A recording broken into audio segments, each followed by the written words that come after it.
So I recently did a video not too long ago covering some common mistakes that people make when using a computer. But how about a laptop? After using one exclusively for 3 years, out and about at various university campuses, I've definitely picked up a few things along the way. So with that, let's begin. First up is the trackpad. Depending on your laptop, the size can vary.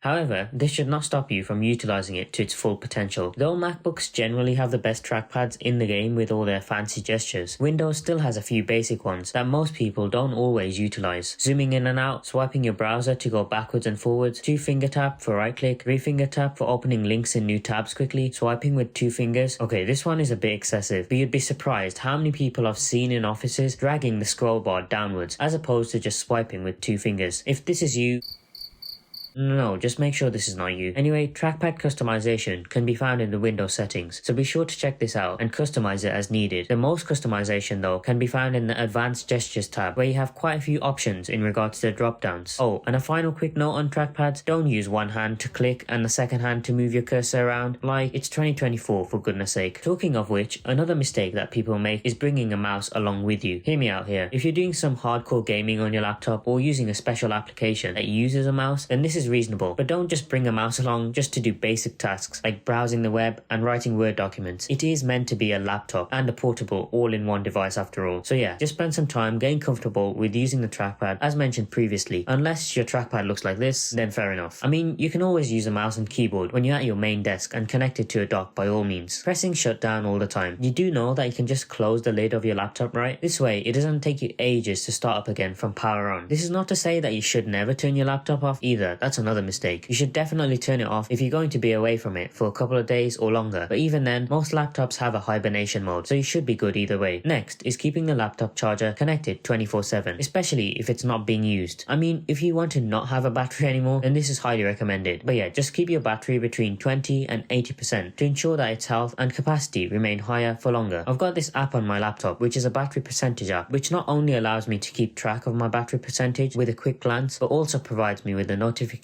when I reach 80%, 90% and 100%, and the same thing applies on the low end percentages as well. So be sure to check this video out, which dives into just that, as well as a handful of other useful apps as well. Battery percentage is especially important with Windows laptops, especially in the current market, with them being quite behind Apple in the battery life department, to be honest, judging by various reviews. So the less that you degrade your laptop battery, the better. Some laptops also have power management settings in the BIOS, so that you can use pass-through power instead of charging your battery. That brings us on to the next tip, the BIOS. Most people don't even check their BIOS, like ever, but this is a laptop, not a desktop, so it's probably even more important for you to check your BIOS occasionally to find some settings that you won't find in your standard Windows settings. This could include functionality like how long your backlight stays on for, automatically turning on when you open the lid, etc, etc. You can enter the BIOS by spamming a particular button on the function row of your keyboard. You might need to search this up depending on your model, but it's likely F1, F2, F10, F12, delete or escape, according to Google anyway. Just give the keys a good bash on boot and you'll load into it just fine. Oh, and by the way, this laptop here is the XPS 15, so if you're enjoying this video, I did do a long-term review on my specific experience using this laptop over the last 3 years not too long ago, so I'll leave it in the cards above if you're interested. Following on from this is ventilation. Most likely your laptop has some fans in there. I said most likely. Depending on where you rest your laptop and use it, such as a bed or couch, this can block the fan intakes and just end up being a bad experience. So if you're doing anything half intense like rendering a video, file transfers or something similar, just do it at some sort of desk, or at least try to allow for some airflow. Leaving it flat on a duvet means you're soon going to end up with a sluggish machine and some burning fingers depending on your device. This also applies if you keep your laptop in a laptop sleeve. The last thing you want is for your laptop to be running some task and being cooked alive due to no airflow. I mean, this is likely not the end of the world, but you're probably not going to have any charge next time you go to use it in this case. What can also be cool is not having any issues at all, right? In this case, be sure to use your laptop keyboard deck as a dinner tray. Oh, and it helps if you have a drink nearby too. In all seriousness, clean your laptop from time to time and be sure that your screen is not covered in layers of dust and greasy finger marks. This is especially so if you have a touchscreen laptop. Now, this ties into the fact that you should keep your laptop clean in regards to the internals as well. Overall, dust getting lodged in the fans on its own is not going to destroy your laptop, but over time, it could degrade your performance, with airflow and cooling becoming limited. I mean, having higher average temperatures for longer can't be good for longevity, so be sure to open it from time to time, especially if it's been a few years. And talking about opening it, if you have the ability to upgrade your laptop instead of getting a new one because it's now slow or or not performing, well then try and do it. Plus, storage and RAM are always decreasing in price, so be sure to use your slots if you have them, because having this upgradability literally makes your laptop slightly thicker, so you might as well reap the benefits. Now, while keeping your device clean is important, as are potential upgrades, it's not very good if your laptop gets damaged, so be sure to use a case or protective sleeve. You might think this is obvious, but the amount of people who just lob their laptops into their bag with all their other stuff is just crazy. Don't be that guy who just throws their laptop around randomly wherever. A cheap, low profile case costs around $15 or even less really, so there's no reason you can't get a case for your laptop that likely costs between $500 and $1,000. I know these are just tools at the end of the day for you to get your work done, but if you can make it last that little bit longer with just a little bit of effort, then why not? Also, this is not even going into the fact that you could potentially increase your resale value either. Next up is security in public. Now, most laptops have some form of Windows protection or location tracking, but I personally don't think it's all too easy to use or even track, to be honest, compared to the likes of your iOS or Android smartphone. But anyhow, this is just a quick reminder to review those settings. And on the topic of Windows settings, drivers is quite a big one that you should really keep on top of, especially for a laptop. The amount of times that something's just started to act weirdly, such as the speakers, the trackpad, some external USB not being recognized by Windows, and the solution all along has just been to update the Windows and Dell drivers in my case, has just driven me mad. Honestly, do this first before searching deeply through some Reddit forums for a solution that you really didn't need to execute on in the first place. Again, your mileage might vary in regards to laptop issues, but over an extended period of time, you're bound to face niggling driver issues that pop up time and time again. Though, if you want to know how to set up Windows properly from a clean install, I'll leave a card up above for a video I did on that. Though, you might not face too many driver issues if you're not using many external devices or don't use a desk setup with your laptop, and to be honest, that's a bit of a mistake as well. I'm kinda guilty of this one, but I think this really depends on a few factors in regards to whether you can get away with this or not. If you're happy with the keyboard experience that your laptop provides, the trackpad and screen size is adequate for you, then I'd say fine. But for those with smaller laptop screens, such as 13 inches or below, it can become a bit cramped. Not to mention the aspect ratio of your screen you have as well. 16:9 used to be the standard, but now generally laptops are going to the taller 16:10 ratio, which is just a no-brainer really for productivity. I know Surface laptops also have a much taller 3:2 aspect ratio, so yeah, this makes a bigger difference than you'd think. I mean, for me, this is probably one of the better displays that I own, but if you own some better monitors available to you and all you need to do is just set it up, then this is something that you should really consider doing. While on your desk, I think now's a good time to talk about backups. Cliche, I know, and oftentimes a laptop is just thrown into that portable device category, where the need for backups is often overlooked, as it can take time to do. Like on a desktop, for example, connecting a hard drive or an SSD to your desktop computer to perform some backups seems normal, as you can just leave it running in the background to do its own thing. You're not going to take your PC with you in your bag all of a sudden, or worry about battery life. But for laptops, being an on-the-go device for most people, it can be a bit of a different story. Sure, you can back up to the cloud, but this is likely something not suitable when most laptops come with around 500 gigabytes of storage. And a final one is putting books, pages, or any other objects between your laptop screen and the keyboard and then closing it shut. Sure, a single sheet of paper is likely not going to do anything, but a thicker book might. Trust me, it can be so easy to leave a classroom or something by tossing everything onto the keyboard and calling it a day, but this can seriously be a bad idea. Talking about bad ideas on laptops, making loads of mistakes on the desktop is definitely even worse, so be sure to check this video out right here, as I guarantee we've all used a desktop before. Anyway, thanks for watching, be sure to subscribe, and I'll see you later.